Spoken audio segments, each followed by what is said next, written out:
Fíjense que la mayoría no sé dónde se apunta este, acá.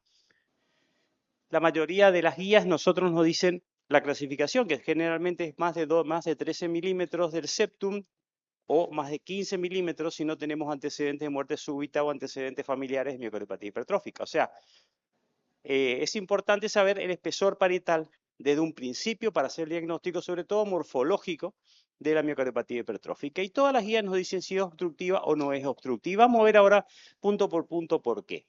Y otra cosa que estamos poniendo en juego muchas veces ahora la genética. Pero la genética, vamos a encontrar que hay un 30% con floridas miocardiopatías hipertróficas que no tienen alteración genética. Por lo tanto, vamos a tener que ver bien qué es lo que buscamos o qué es lo que queremos buscar con la genética en las miocardiopatías en general, no solamente en la miocardiopatía hipertrófica. Este es un panel en el cual nosotros estudiamos, sacamos un chip, lo ponemos, lo mandamos a analizar y nos dicen, pueden tener cualquiera de estas líneas que se encuentra acá de genes que suelen estar asociados a la miocardiopatía hipertrófica. ¿Para qué nos importan a nosotros los paneles genéticos? Porque hay miocardiopatías hipertróficas en las cuales tenemos, por ejemplo, allá arriba, los filamentos gruesos, la segunda son filamentos intermedios y la de abajo, por ejemplo, es filamentos finos. Cada uno de estos filamentos nos están dando una progresión de la patología que estamos analizando, en este caso las miocardiopatías hipertróficas. Fíjense que los pacientes de filamentos gruesos van a estar asociados a hipertrofia más graves, hacen muerte súbita y obstrucción del tracto de salida. Mientras que los filamentos finos, que son los de abajo, el que dice ahí TNNT2, nadie tendría que memorizar eso, simplemente saber que son filamentos finos, nos dan poca hipertrofia y alta probabilidad de tener muerte súbita. Por lo tanto, esto nos va a ayudar en algún momento para hacer pacientes si lo vamos a hacer una ablación o si lo vamos a hacer un CDI para evitar la muerte súbita. Pero vamos a ir viendo después cómo podemos hacer con la morfología, ver qué pasa con la genética, al revés. No solamente vamos a hacer la genética para ver si tiene miocardiopatía hipertrófica, sino saber qué tipo de genética tiene con la morfología ventricular. Lo que nosotros vemos generalmente cuando queremos analizar a un paciente con insuficiencia cardíaca es si tiene hipertrofia ventricular, pero que la función ventricular puede estar conservada. Si no está conservada, ya nos ayuda bastante a hacer y evaluar qué paciente tiene qué cardiopatía. Fíjense que el paciente que tiene fracción de eyección normal con el espesor parietal aumentado o normal. Cuando tenemos aumentado, lo que hay que pensar es una miocardiopatía hipertrófica. Por lo tanto, a partir ya directamente de la morfología, tenemos en cuenta que es muy importante saber el espesor parietal. Pero es lo mismo, pero si me decís que tiene 16, lo mismo que te digo que tiene 20, ¿cómo es así? No, hay mucha diferencia. Por eso es muy importante saber que en este estudio, por ejemplo, se analizó y hay pacientes que con ecocardiografía tenían 10 de pared evaluado, o sea, no tenía hipertrofia, pero cuando se le hizo resonancia tenían 17, 20 y 20. O sea, que realmente hay que hacer bien la medición. Y ustedes me pueden decir, pero ¿por qué tengo que hacer bien la medición si ya tenemos el diagnóstico? No es así. Cuando nosotros tenemos, como en este caso, un espesor, puedo medir 18, depende de dónde esté midiendo, o puedo medir 35. Y eso me va a dar con la ecocardiografía seguramente un eje para external, voy a estar cortando, fíjense, donde es 35, o voy a hacer un 4 cámaras donde voy a estar cortando y el septum va a tener 18. Entonces, es importante saber el espesor parietal máximo que estamos teniendo. Y eso con resonancia lo hacemos muy fácil, porque como cortamos todo el ventrículo, desde la base hasta la punta, lo hacemos en diástole, tenemos que medir el máximo espesor parietal. El máximo espesor parietal, cuando hacemos resonancia, nos damos cuenta que no está en el septum anterior, sino está bien ahí donde marca la fecha. En este segmento, generalmente tenemos el máximo espesor parietal con resonancia magnética. Entonces, importante tener ese espesor. ¿Por qué? Porque hace muchos años ya nos han dicho a nosotros que la mortalidad y los eventos, fíjense, van aumentando a medida que aumenta el espesor parietal. Si yo tengo pacientes que tienen un espesor parietal de 16 a 19 milímetros, como vemos acá en la primera columna, va a tener, fíjense, 2.6% de por 1000 personas por muerte por año. Pero si el paciente tiene más de 30, fíjense cuánto va. 18 pacientes por 1000 por año van a morir con miocardiopatía hipertrófica. O sea, es importante saber específicamente qué espesor estamos teniendo. Esto es lo mismo, si tiene menos de 15%, menos de 15 milímetros, arriba buena sobrevida, pero el paciente si tiene más de 30, muy pobre sobrevida con los años. Entonces es importante saber cuál es el espesor parietal adecuado. Otra cosa que hay que tener y que todas las guías nos dicen es si está obstructivo o no está obstructivo. Definitivamente, cuando hacemos una ecografía y vemos que tiene turbulencia en el tracto de salida, es obstructiva, pero ¿hasta qué punto? Porque puede tener turbulencia y no alcanzar los valores de obstrucción que nosotros manejamos. ¿Cuánto es el valor que nosotros manejamos? 30 milímetros de mercurio. Si yo tengo un jet con mayor de 30 milímetros de mercurio, es obstructiva. Si es menos de 30 milímetros de mercurio, es no obstructiva. Pero puede ser en reposo. Si el paciente está acostado, lo hacemos y tiene, por ejemplo, 28. Le hago pedalear un poquito, hacer un poquito de movimiento con las piernas y aumenta. Y cuando ahí aumenta el gradiente y más de 30, consideramos que es obstructiva en el ejercicio. ¿Tiene alguna importancia? Tenemos algunas maniobras, Valsalva, Ejer3 o nitritolamiro, que me baja la poscarga. Entonces, de esa forma va a ser más obstructiva, el ventrículo se vuelve más chiquitito, hay más obstructividad en el tracto de salida, aumenta el gradiente. Sí, porque los pacientes que no tienen obstrucción van a tener 1% por año de probabilidad de mortalidad. Pero si tiene obstructiva, va a tener 2% por año. Se aumenta el 100% la mortalidad si el paciente tiene una obstrucción en el tracto de salida cuando es una miocardiopatía hipertrófica. ¿Y qué pasa con el ejercicio? Lo mismo. Fíjense en este estudio en el cual se le hizo en reposo y se le hizo un ejercicio. Se vio cuáles tenían obstrucción en reposo y cuáles tenían obstrucciones con el ejercicio. Y vemos arriba, en esto, los pacientes que tenían obstrucción solamente sin ejercicio, tenían 7% de mortalidad al año, mientras que aquellos que era con el ejercicio 3.2, y los que no tenían obstrucción 1.6. O sea que definitivamente el provocar ejercicio ya nos está poniendo al paciente en otra condición que no es la que uno pretende. ¿El strain nos puede ayudar? Sí, nos puede ayudar. ¿Por qué? Porque hay pacientes, y generalmente estos pacientes tienen fracciones de eyecciones altas. Al tener volúmenes muy chiquititos, generalmente la fracción de eyecciones es elevada. Pero el strain es absolutamente diferente. Que tengas 15, acuérdense que el strain por debajo de 15 a nosotros en cualquier patología ya nos está diciendo un daño miocárdico importante. Y si tiene más de 18, estamos viendo que es un paciente que tiene buena evolución. Definitivamente, los patrones de relajación ventricular, como en este caso, fíjense, una banda E alta, una banda A pequeña, eso es unos patrones de relajación alterada, significa que el ventrículo está restrictivo. Yo puedo hacer esta misma medición con resonancia magnética. Simplemente tengo que ponerme sobre la válvula mitral y hacer el corte para que me tire la función. Y eso tiene un coeficiente de correlación para medir los patrones de relajación ventricular, como ustedes ven ahí, R al cuadrado de 0.79. O sea que es muy predecible y podemos ver cómo se encuentra la función haciendo resonancia también. De otra manera, cuando hacemos ecografía, podríamos ver septunes muy hipertróficos con hiperrefringencia. Fíjense esos pequeños puntos de hiperrefringencia acá. Cuando hacemos resonancia, coinciden con los parches de fibrosis. O sea que cuando hacemos los dos métodos, uno puede agarrar y decir, bueno, tenemos fibrosis miocárdica aún haciendo ecografía, porque coincide con la resonancia. Generalmente la obstrucción la vemos de esa forma y los diferentes patrones que nos dicen, las diferentes clasificaciones morfológicas, van a ver que vamos a tener pacientes que tienen hipertrofia septal, hipertrofias segmentarias, algunos que tienen hipertrofia pero no tan marcada, y vamos a ver ahora que son los fenotipos positivos, negativos y genotipos positivos. Después tenemos gente que tiene, tenemos con infiltraciones de criptas y los aneurismas ventriculares apicales cuando tenemos las obstrucciones medioventriculares. Son todos patrones que vamos a ir analizando uno por uno y cuáles son las causas de severidad que tienen estos pacientes. Fíjense, la distribución del gadolinio. El gadolinio es una sustancia que con resonancia se deposita donde tenemos fibrosis. Entonces, cuando mayor fibrosis tengamos, mayor captación de gadolinio tendremos. Fíjense acá que cuando nosotros hay pacientes que tenemos, por ejemplo, como arriba, que tenemos fibrosis, acá, y criptas, fíjense que el miogadolinio se queda atrapado durante la sístole, tenemos miocardiopatías hipertróficas que lo único que tienen es del músculo papilar. El músculo papilar debe medir 10 milímetros, hasta 11 es normal. Fíjense, este tiene 23.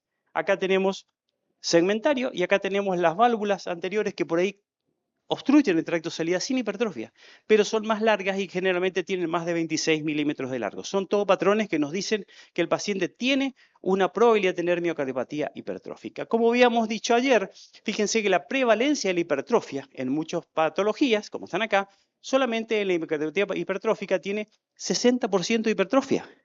O sea que tenemos un grupo de pacientes, 40% de ellos, que no tienen criterios de hipertrofia y son miocardiopatías hipertróficas. Y a ese punto es lo que tenemos que empezar a mirar.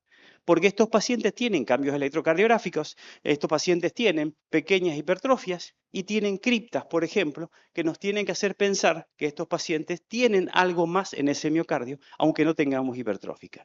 Fíjense qué pasó acá. En un estudio que se trató de ver los pacientes que tenían genotipo positivo. Acá, genotipo positivo, significa que tienen la genética de miocardiopatía hipertrófica. Se los estudió a todos ellos y tenían estos genotipos, estos genes que están acá alterados, pero tenían fenotipo negativo, o sea que no tenían hipertrofia.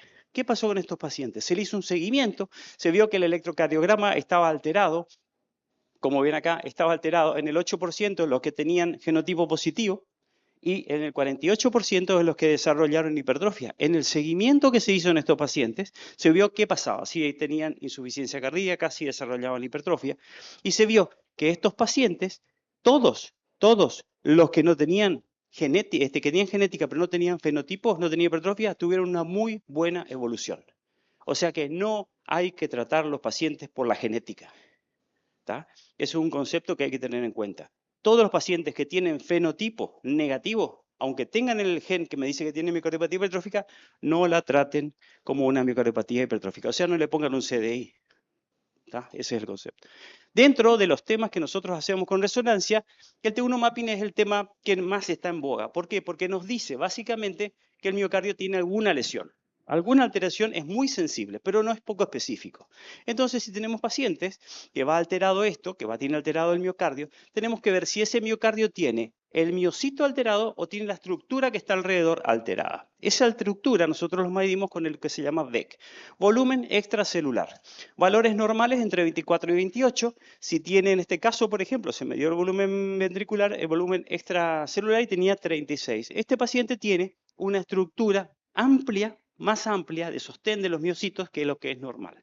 En un miocardio que estaba alterado, pensemos que tiene una miocardiopatía hipertrófica en algún momento si tenemos una genética. Entonces se hizo el estudio genético. Le hicieron y dijeron, estos pacientes tienen fenotipo negativo, no tienen hipertrofia, pero tienen un gen. ¿Qué pasó con los valores de T1? Y acá vemos los valores de T1. Fíjense, el grupo control está alrededor de 1000. Los pacientes que tenían genotipo positivo y fenotipo negativo, o sea, los que no tenían hipertrofia, estaban un poco más alterados. Ya nos definió el T1 que estaba alterado. Y cuando hacemos el volumen extracelular, fíjense, alterado también un poco más que los normales, pero se superponían los valores. O sea que definitivamente eran muy parecidos a un paciente normal. Entonces, cuando no tenemos y la genética, le hacemos caso y le hacemos caso a veces, si es necesario, pero si no, no. Nuestro paciente tenía 36% que habíamos visto, fíjense, estaba acá arriba, eso era el diagnóstico de una miocardiopatía hipertrófica.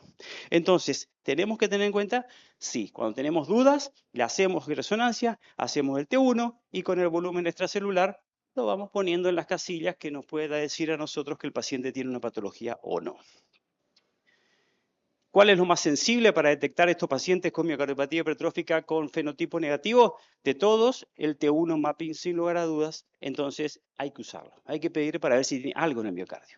Y acá está lo que hablamos hoy. Fíjense estos pacientes que tienen filamentos finos, estos, y filamentos gruesos. Los que tienen filamentos finos van a hacer una hipertrofia en muchos segmentos del ventrículo, que pueden ser medio apicales, donde sea, y poca obstrucción. Mientras que los que tienen filamentos gruesos van a tener el septum grueso. ¿Cuál es la mnemotecnia? Filamentos finos, paredes finas, filamento grueso, el septum grueso. ¿Sí? Entonces, cuando ustedes tengan un paciente con un septum grueso, acuérdense que tiene una genética que nos está por decir que tiene filamentos gruesos alterados. La evolución de estos que tienen filamentos gruesos, finos, estos van a tener una mayor hipertrofia parietal con disfunción ventricular y con disfunción diastólica ventricular sobre todo, mientras que los otros se van a dilatar y van a provocar insuficiencia cardíaca como miocardiopatías dilatadas.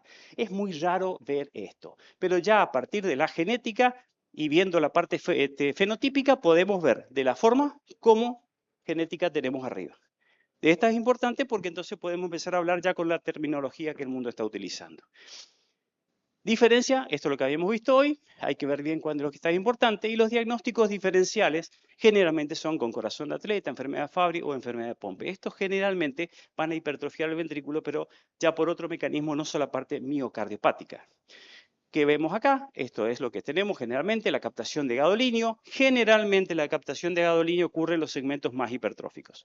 O sea, cuando la hipertrofia empieza a superar la perfusión coronaria, empieza a provocar muerte intramiocárdica, esa muerte empieza a provocar posteriormente fibrosis. Por lo tanto, la fibrosis va a estar en la máxima hipertrofia y eso generalmente tiene una indicación, una evolución directa. Cuando mayor fibrosis, peor falla cardíaca, peor evolución y menor fracción de eyección.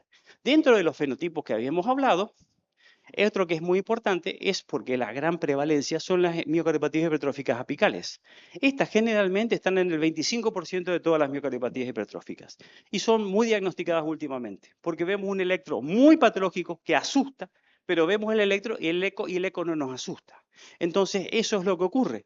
Generalmente, cuando tenemos estos pacientes hay que hacer una resonancia y de esa forma nosotros podemos perfectamente bien ver la hipertrofia apical que está comprometiendo ese paciente. Fíjense ahí, generalmente coincide, como se ve en este paciente, con la captación en las zonas de mayor hipertrofia de gadolinio, las criptas, que se encuentran acá y también se encuentran acá.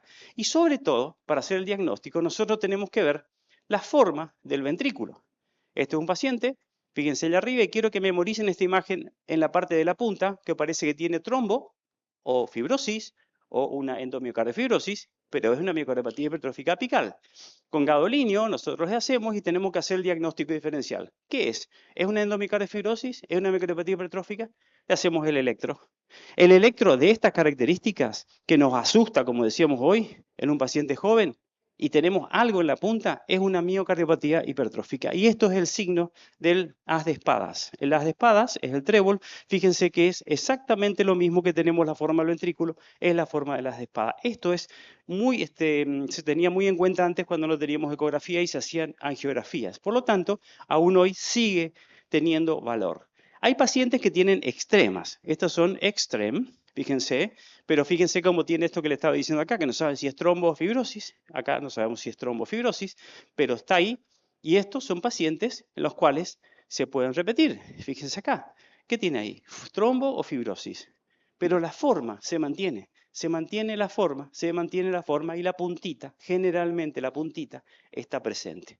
Por lo tanto, nosotros tenemos que ver, y esta es una teoría que tengo yo, que me parece que ya después de muchos años, mi base de datos está alrededor de 160 miocardios, todo con resonancia magnética hecho, con miocardiopatías hipertróficas apicales. Lo que ocurre es que el crecimiento se hace desde afuera hacia adentro y todas las trabéculas, como las cuerdas tendinosas, se acumulan en el medio.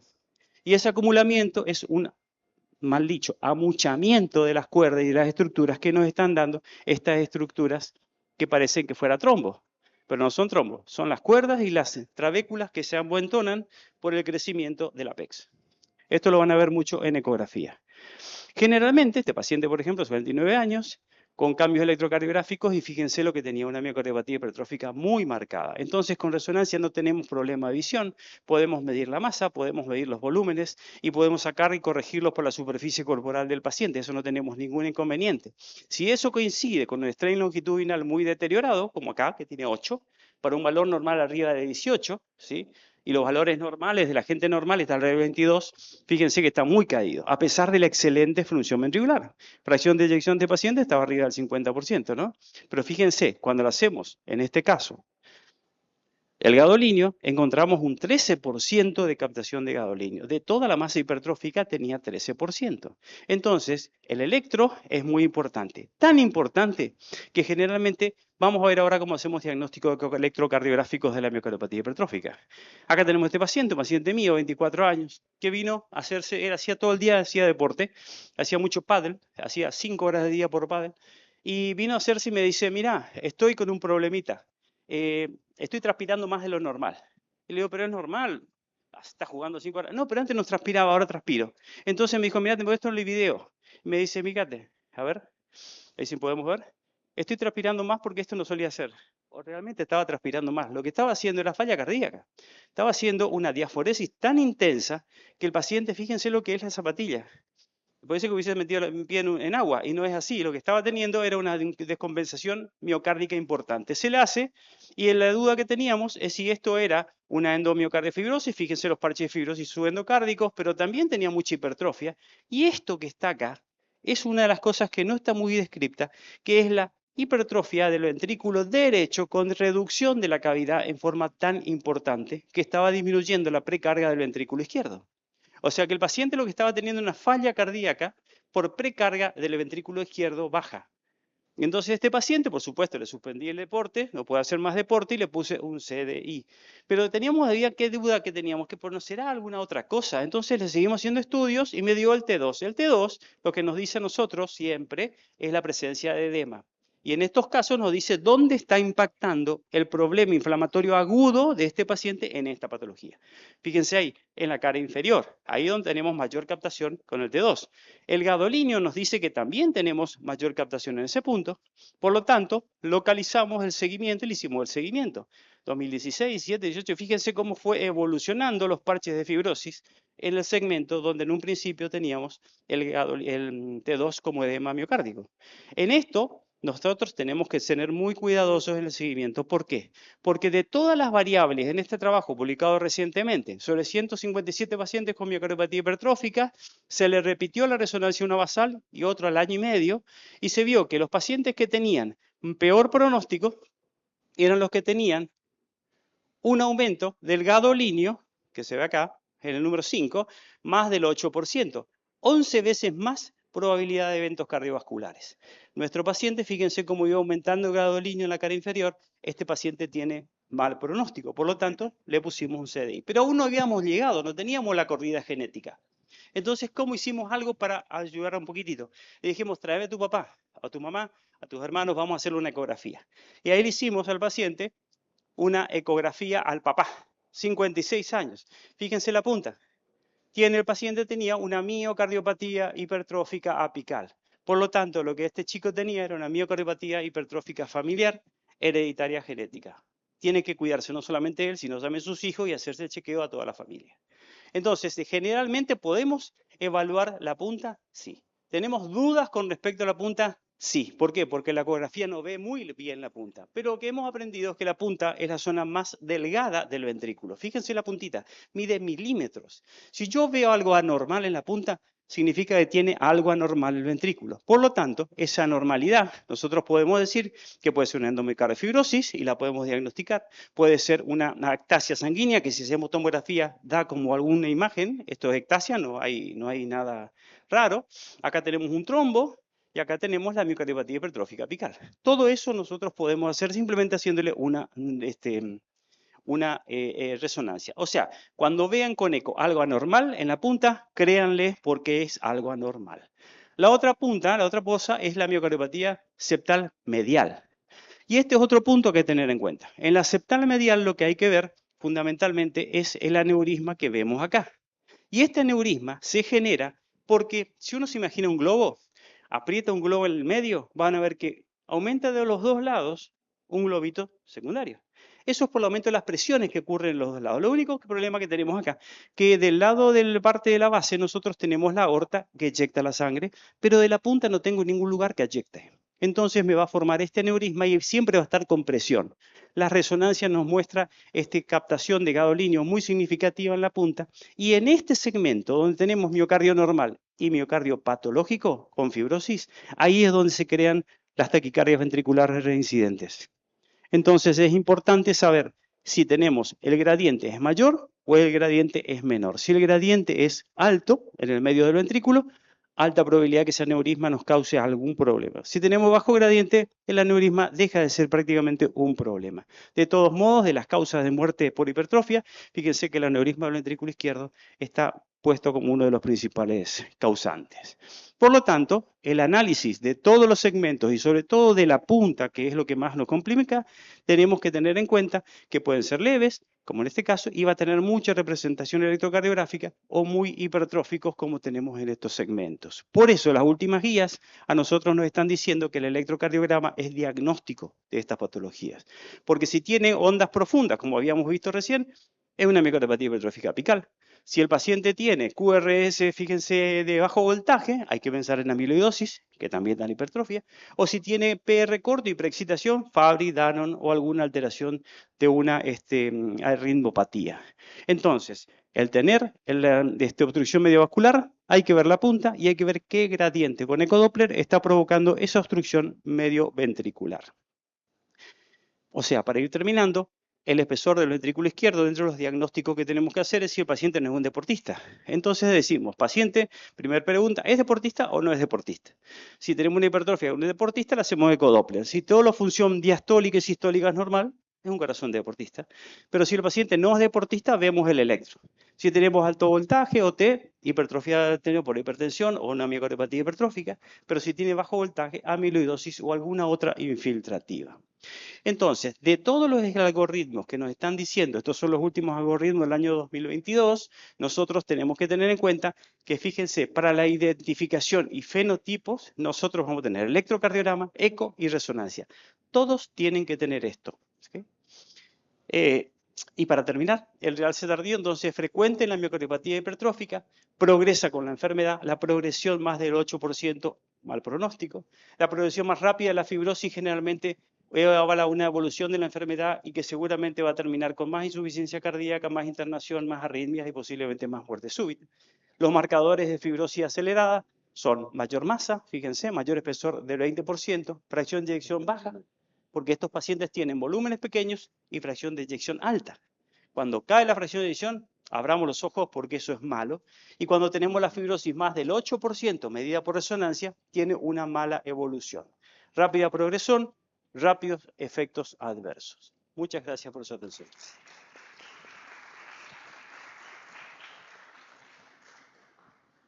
Agradecemos al doctor Ricardo Obregón por su excelente presentación. A continuación, le voy a presentar al doctor Pedro Gutiérrez Fajardo. El doctor Gutiérrez fue presidente de COSIAC, expresidente de ANCAM y fue secretario de SIAC. Perdón, tesorero. Aparte de estas dignidades, el doctor Fajardo es un referente de la cardiología mexicana y en ecocardiografía. Él nos va a presentar hipertensión pulmonar puesta a punto. Bienvenido, Pedro. Gracias, estimado Marlon, por la presentación. Buen día tengan todos ustedes y mi agradecimiento al doctor José María Hernández, al doctor Carlos Jerjes y al comité científico por darme la oportunidad de estar con ustedes esta mañana nuevamente y poner a consideración a ustedes algunos aspectos interesantes de la hipertensión pulmonar.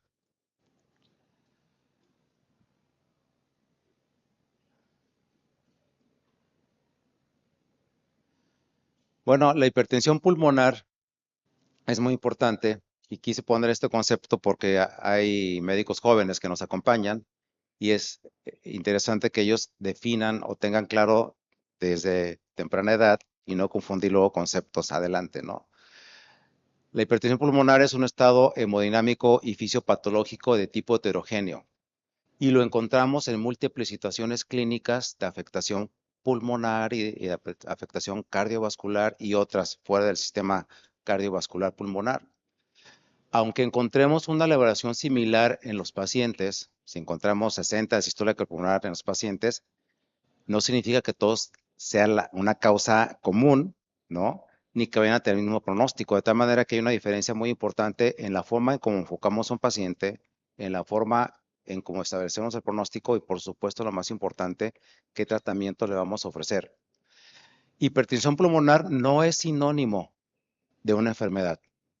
Hipertensión pulmonar no es sinónimo de hipertensión arterial pulmonar. Yo sé que en la práctica médica, oye, tengo un paciente con HAP. Entonces, cuando yo digo HAP, a mí me viene el grupo 1 en automático, pero no. Vamos a ver que hipertensión pulmonar no es sinónimo de hipertensión arterial pulmonar. De tal manera que cuando hablamos de hipertensión pulmonar, estamos hablando en realidad de un síndrome, un conjunto de signos y síntomas que explican una entidad. Y que se caracteriza por una presión elevada en la circulación pulmonar y que esta hipertensión pulmonar puede ser de tipo agudo. El mejor modelo clínico de una hipertensión pulmonar aguda es la embolia pulmonar o crónica como en diferentes tipos de cardiopatías o neumopatías. De esta forma, de una manera muy simplista, cuando tenemos un paciente con hipertensión pulmonar, bueno, la tiene porque aumentaron las resistencias a nivel de la vasculatura pulmonar, la tiene porque tiene un flujo aumentado en pacientes con cortocircuitos o con fístulas arteriovenosas, o la tiene porque el ventrículo izquierdo está restrictivo y está generando una presión retrógrada, ¿no? Entonces, esas son, digamos, que los mecanismos simples de entender por qué un paciente puede llegar a tener hipertensión pulmonar. Y esa es una tabla que me gusta mucho, fue publicada hace un par de años en el JAMA. Me gusta mucho porque está muy didáctica la forma en cómo se clasifica la hipertensión pulmonar. Noten ustedes arriba donde dice A, dice clasificación de la hipertensión pulmonar. Y el grupo 1 es la hipertensión arterial pulmonar. Por favor, ¿podría subir para que lo vean en el stream? Lo que pasa es que si me subo le doy la espalda a alguien, ¿no? Pero en el streaming. Es que si uno se sube le tienes que dar necesariamente la espalda a alguien, entonces eso me apena, pero bueno. Entonces les decía yo que esta tabla me gusta. Si ustedes ven, grupo 1, pacientes con hipertensión pulmonar idiopática, heredable, asociada a drogas, etcétera, etcétera, etcétera. Y es una entidad muy complicada de diagnosticar porque es un diagnóstico por exclusión. Y luego viene el grupo 2, que es la hipertensión pulmonar por cardiopatía izquierda, donde está, por supuesto, la falla cardíaca con, ahora sabemos, fracciones de presión preservada, disminuida, valvulopatías y algunas condiciones congénitas o adquiridas que conducen a hipertensión postcapilar. Luego viene el grupo 3, que es la hipertensión pulmonar asociada a enfermedades pulmonares, a neumopatías, EPOC, enfermedad intersticial, una enfermedad restrictiva pulmonar, etcétera, etcétera. Y luego la grupo 4, que también se asocia a la vasculatura pulmonar y a los pulmones como tal, que es la enfermedad por embolia pulmonar de repetición o la TEP crónica.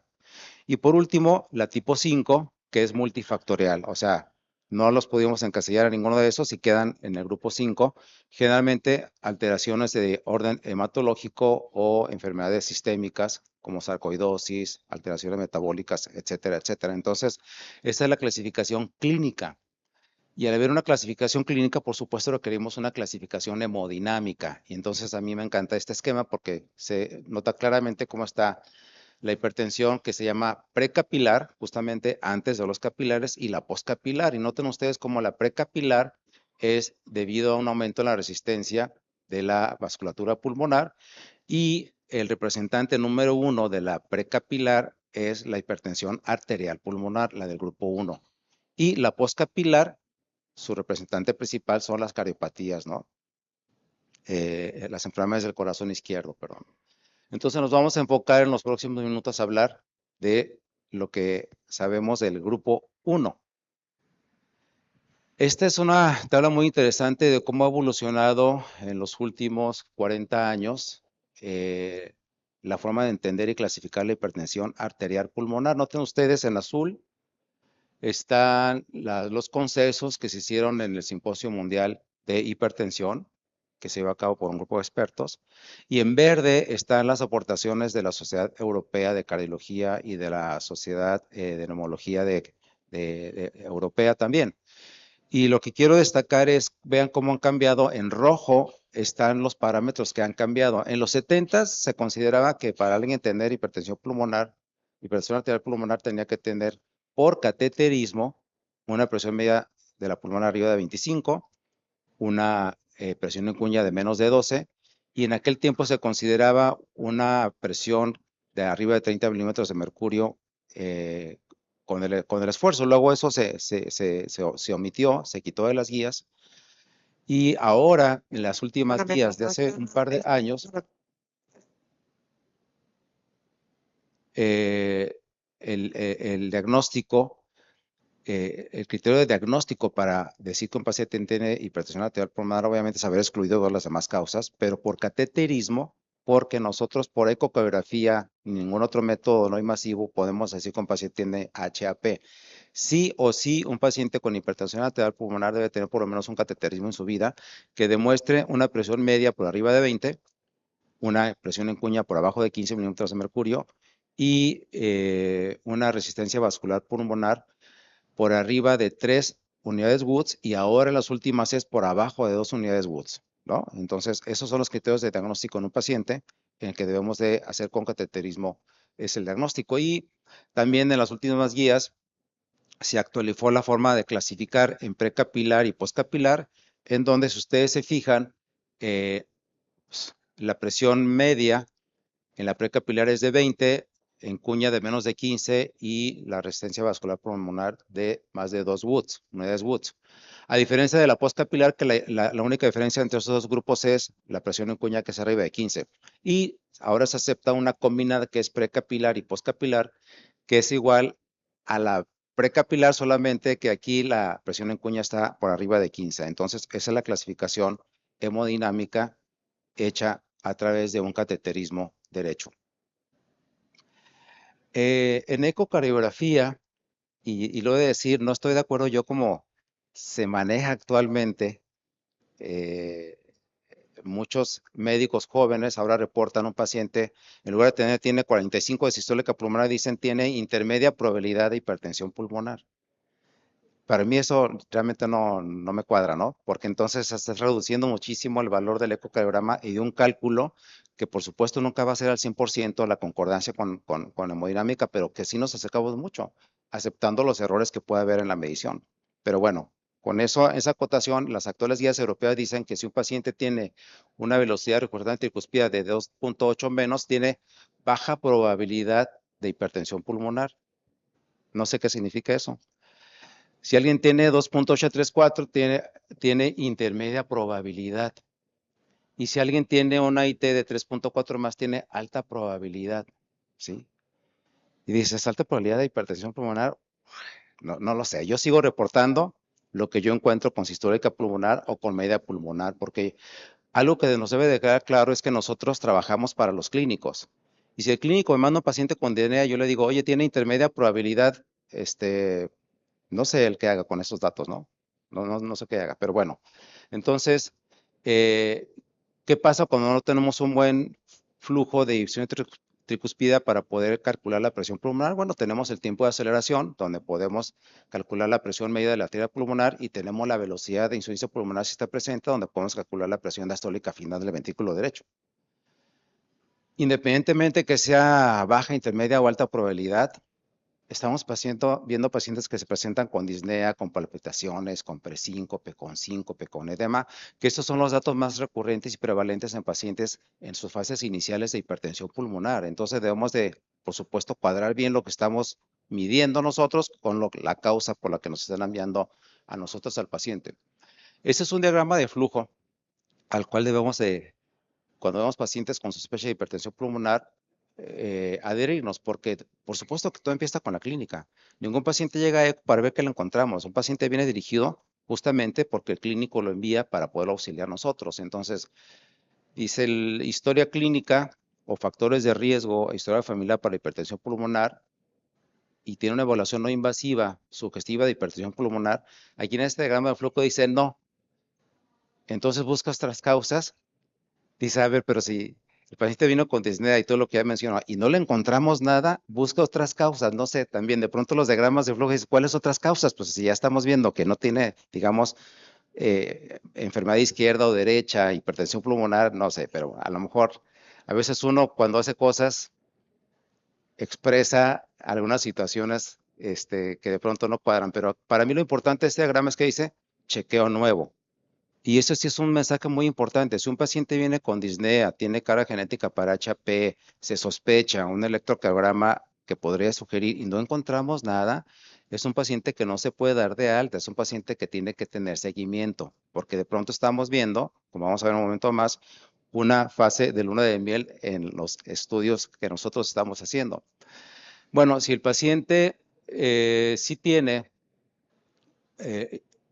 estudios que podrían sugerir cardiopatía izquierda o derecha, es decir, tenemos nosotros la obligación de ver y con ecocardiograma somos extraordinarios para poder decir si un paciente tiene o no tiene alteraciones. Si encontramos un paciente con una sistólica pulmonar de 40 o más, una presión diastólica del pulmonar de 20 o más, una presión media de la pulmonar de 20 milímetros de mercurio o más, bueno, este paciente ahí algo nos está diciendo y tenemos que evaluar qué es lo que está ocurriendo. Lo más prevalente en el mundo y por supuesto en nuestro país es cardiopatía izquierda. Si el paciente tiene hipertensión arterial sistémica, se dilató la aurícula, si el paciente tiene disfunción sistólica, diastólica, si tiene, como ya mencionó bien el doctor Vergón, una alteración en el grosor de las paredes, etcétera, etcétera, valvulopatía, bueno, ya el diagnóstico está hecho. Ese paciente con datos clínicos de probable hipertensión pulmonar los justifican los hallazgos que estamos teniendo en el ecocardiograma. Ok, pero luego ocurre que nosotros no encontramos absolutamente nada en el ventrículo izquierdo. El ventrículo es completamente inocente. Entonces, ahora tenemos que enfocar nuestros esfuerzos en el ecocardiograma para dar una evaluación detallada de las cavidades derechas. Calcular todos los parámetros subrogantes que conocemos de función sistólica, acortamiento, fracción de áreas, TAPSE, todo lo que ustedes quieran. Considerar la función astólica del ventrículo derecho y calcular que se puede con eco la resistencia vascular pulmonar para dar un aproximado de lo que puede estar ocurriendo. Bueno, existen muchísimos registros en el mundo desde los años 70 del siglo pasado. El NIH, el REVEAL, el francés, el español, el FORA, el COMPERA. Todos estos son registros a nivel mundial de pacientes con hipertensión arterial pulmonar. Y todos, absolutamente todos, están de acuerdo en que el ventrículo derecho es el determinante de sobrevida en pacientes con HAP. No la hipertensión pulmonar, ¿eh? Entonces no se agobien si de pronto no podemos calcular la presión pulmonar, no pasa nada. Tenemos que ser menos presioncentristas y ser más ventrículo derecho centristas, porque el VD es el que te va a decir cómo le va a ir a ese paciente y qué va a ocurrir. Por supuesto que cuando hablamos de ventrículo derecho e imagen, están las guías americanas, las guías de la sociedad americana, que debemos de tomarlas en cuenta para poder nosotros tener una idea clara de qué es lo que vamos a medir y cómo lo vamos a medir. Las guías fueron actualizadas, como líder el doctor Roberto Lang, que iba a estar con nosotros o estará con nosotros, creo que virtualmente.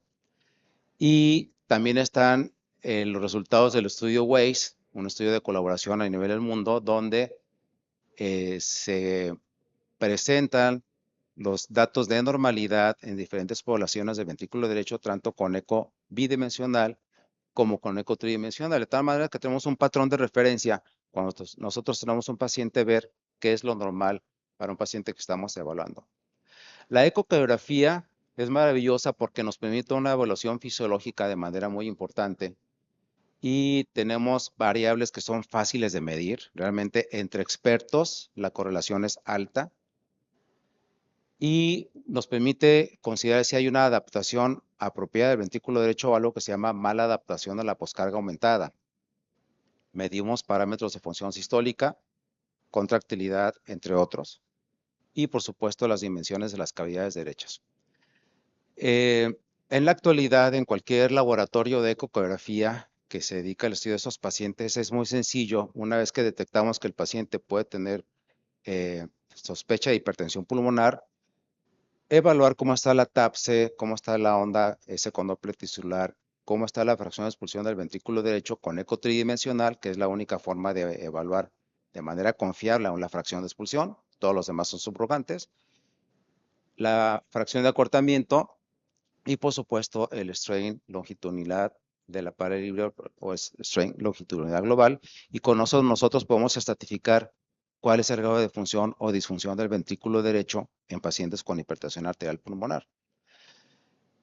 Nada más que, ojo, les decía yo hace un momento, cuidado si no encontramos nada, porque miren, este es un esquema que es bastante educativo, porque vean ustedes cómo está aquí la presión media de la pulmonar y el porcentaje de obstrucción de la microcirculación. Y noten ustedes cómo se requiere hasta un 50% de la disminución del diámetro vascular pulmonar para que empiece a incrementarse la presión media pulmonar. Entonces, si nosotros evaluamos un paciente en ese estadio, un paciente con disnea, con presíncope, con edema de miembros inferiores, podemos estar determinando que hemodinámicamente los parámetros resultan normales, que la fracción de expulsión del ventrículo derecho está normal y que no encontramos nada relevante, fuera probablemente alguna presión sistólica por encima de lo normal. Y esto es preocupante, Por eso la importancia de integrar grupos de estudio de pacientes con hipertensión pulmonar, porque probablemente en alguien que practica solo, este paciente lo puede dar de alta. Pero noten ustedes cómo a medida que progresa esa disminución de la vasculatura pulmonar, ese diámetro, se empieza a incrementar ahora sí la presión pulmonar. Y por eso, yo comentaba con el doctor hace un momento, el ecocardiograma en las fases iniciales no tiene mucho que aportar, ¿eh? Porque podemos encontrar que no hay nada.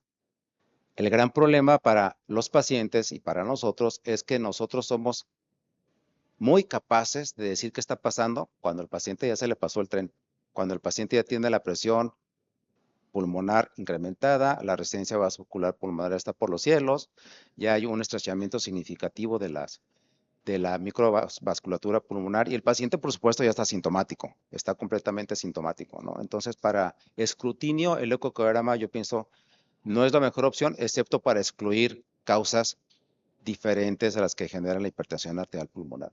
Entonces, esa es una tabla altamente educativa que nos hace tomar mejores decisiones en términos de ponderar lo que nosotros hacemos.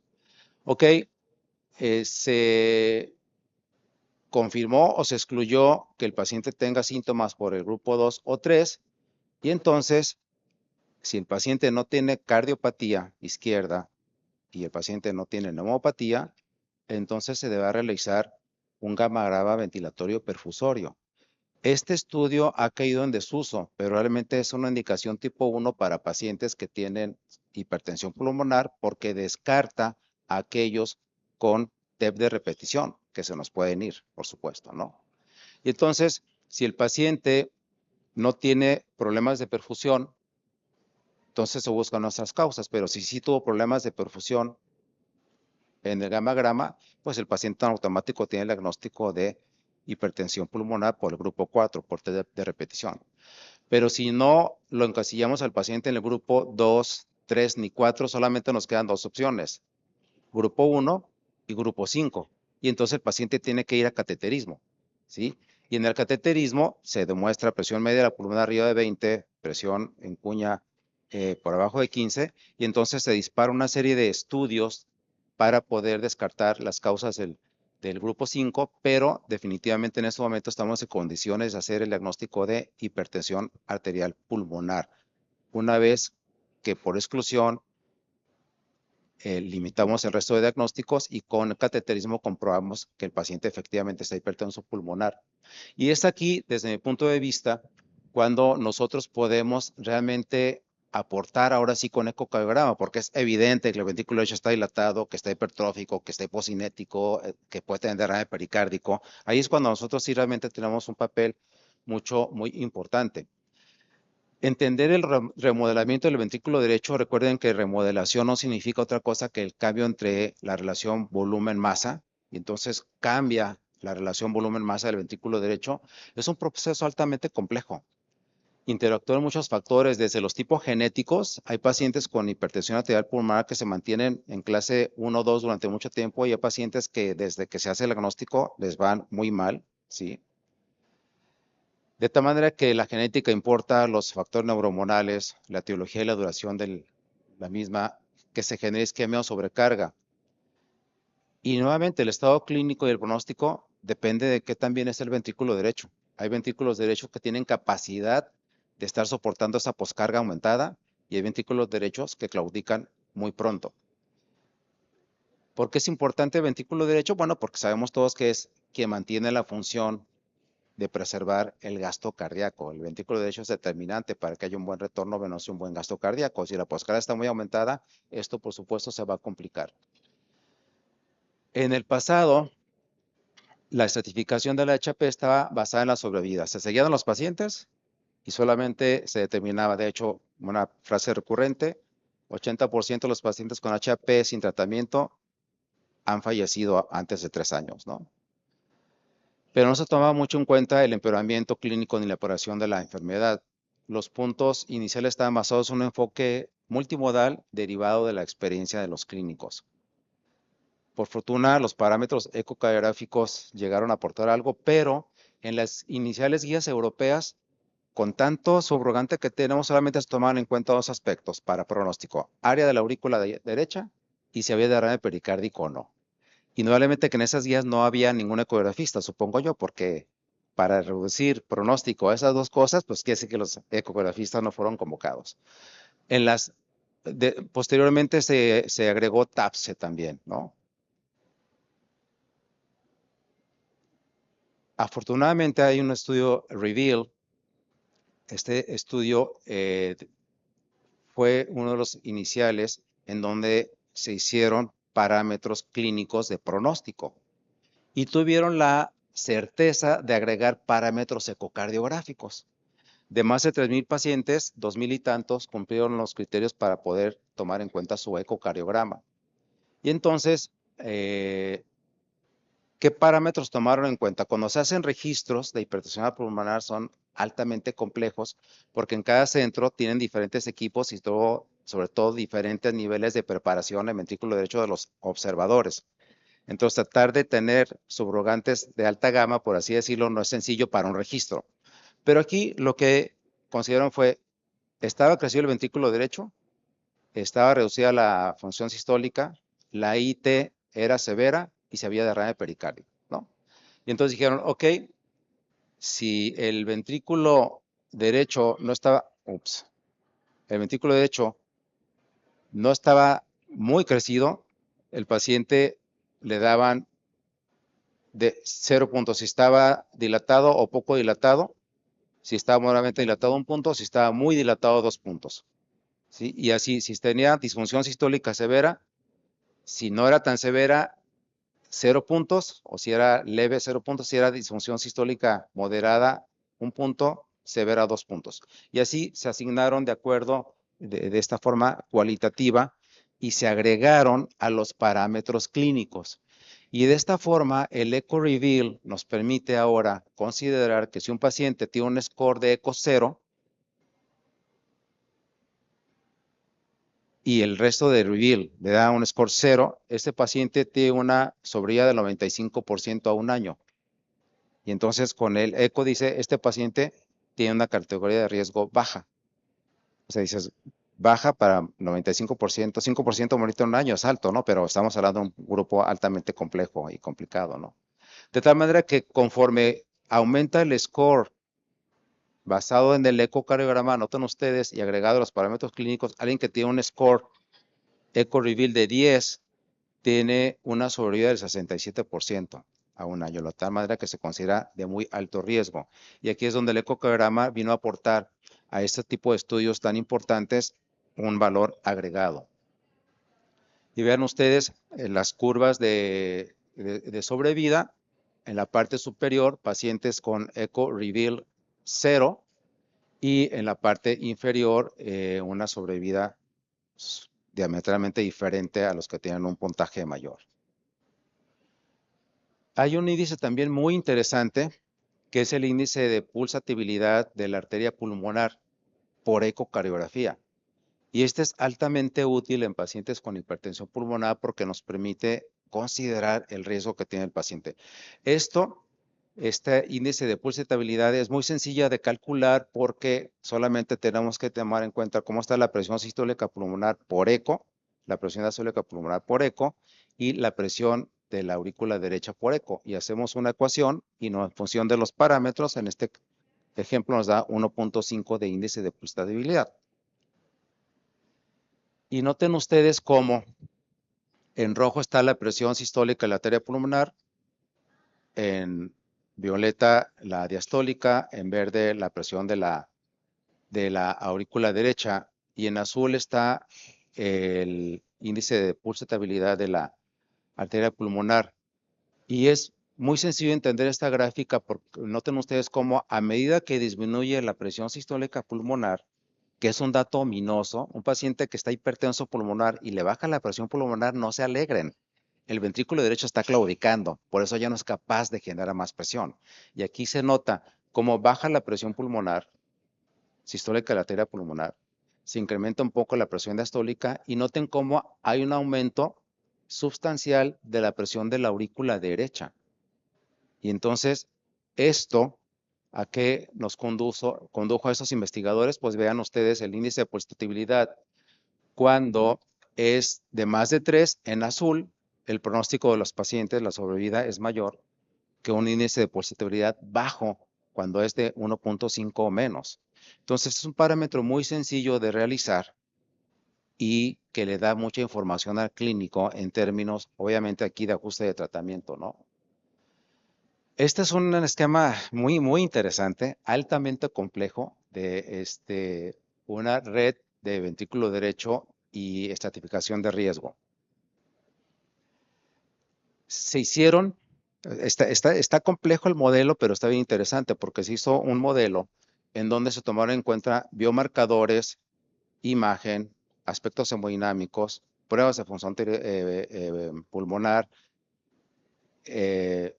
química clínica, etcétera, etcétera.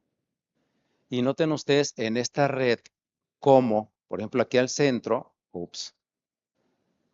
en la parte roja, ahí confluyen los parámetros ecocardiográficos, TAPSE, fracción de expulsión del ventrículo derecho, etcétera. Y en la periferia están parámetros que para propósitos de pronóstico no impactan tanto, como la fracción de expulsión, los niveles de sodio, ser mujer, hemoglobina glucosilada, etcétera, etcétera. Pero lo interesante de esto es que noten ustedes cómo cuando se indexa el, el área del ventrículo derecho de 0.97 y cuando se indexa también el strain longitudinal que están en rojo, el hecho de que se disminuyan estos parámetros correlaciona con más falla cardíaca y correlaciona, por ejemplo, aquí los niveles de ProBNP estuvieron más asociados, más altos con una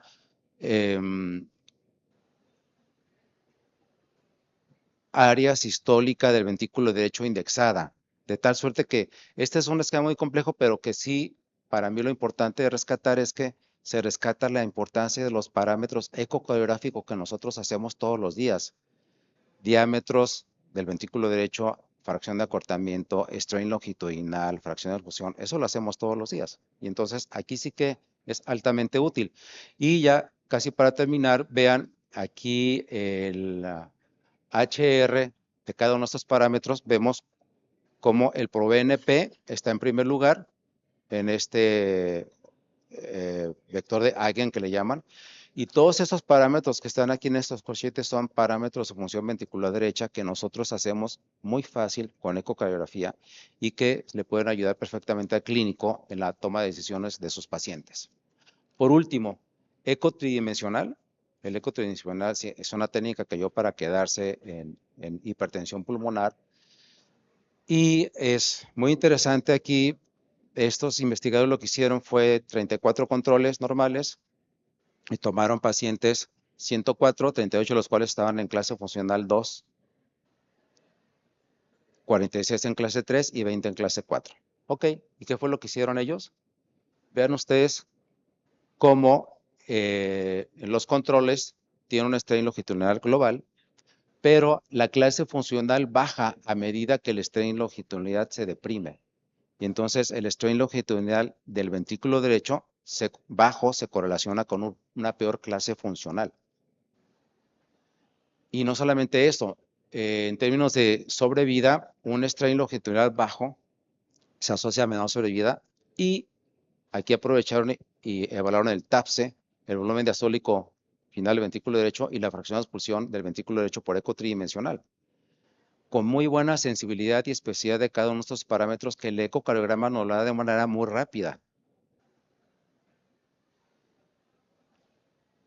Bueno, voy a brincarme esto porque creo que ya vamos por el tiempo. Y solamente el término de adaptación o mala adaptación es un concepto en donde el ventrículo derecho por alguna causa soporta por mucho tiempo la poscarga aumentada y en otras ocasiones no. Pero vean, control normal con eco 3D, un ventrículo derecho que se considera que ha tenido una buena adaptación, tiene una sistólica pulmonar de 44, una fracción de expulsión de 41% y un strain de menos 26. Ok, a diferencia del extremo, un ventrículo derecho con mala adaptación, que tiene una hipertensión pulmonar muy importante, una fracción de expulsión de 18% y un strain de menos de 14, altamente disminuidos. Lo interesante de esto es que si yo tengo un paciente, le hago 3D y le doy al paciente, a su médico esos parámetros, él sabe que el paciente le va a ir mal y que tiene que modificar su estrategia de tratamiento porque, vean, un ventrículo derecho bien adaptado o adaptado tiene, por supuesto, mayor tiempo de menos posible de hospitalización y de complicaciones que un paciente que tiene un remodelado adverso. Y ya casi para terminar, solamente esta diapositiva, en donde en pacientes con HP es muy común que les hagan prueba de caminata de 6 minutos, ¿sí? Y se clasifica por clase funcional. Ok, pero, ok, ¿eso de qué me sirve en la práctica diaria?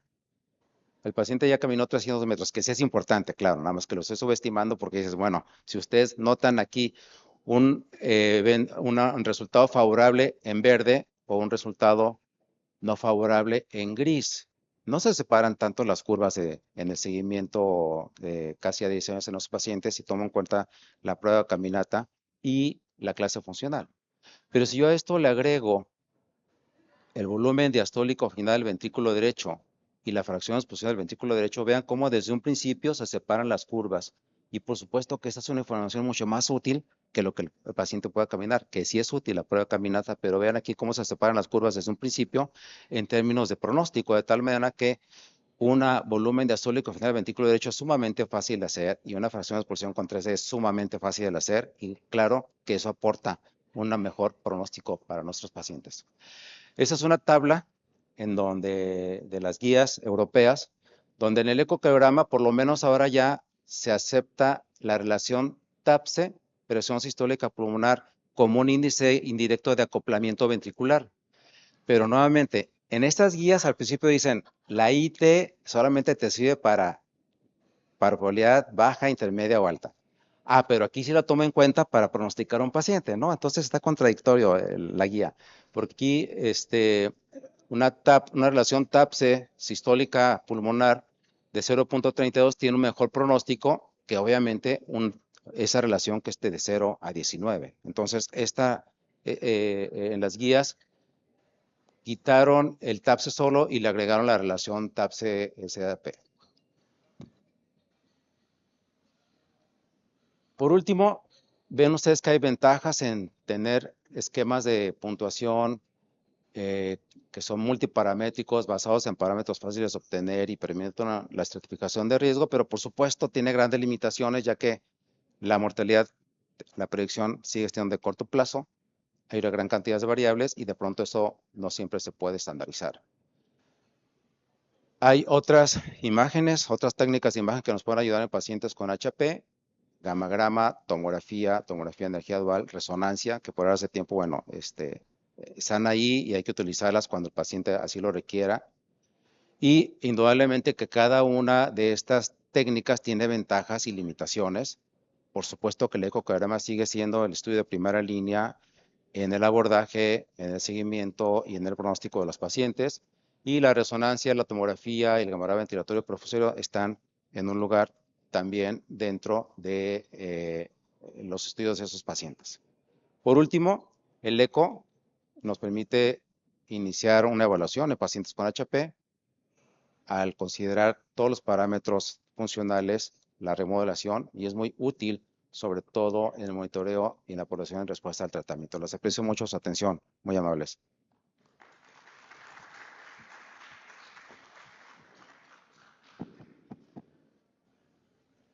Muchísimas gracias al doctor Gutiérrez. Bueno, miren, por cuestiones de tiempo tenemos que pasar al siguiente módulo. Ofrecemos una disculpa, Peter, Ricardo, de que no tenemos más tiempo. Por favor, si alguien tuviese alguna interrogante, luego, si son tan amables de abordarlos personalmente. Vamos a continuar con el programa. Muchísimas gracias, Marlon. Continuamos. Una fotito, ¿no? Sí, pues, Tomemos una fotito. por favor. Gracias.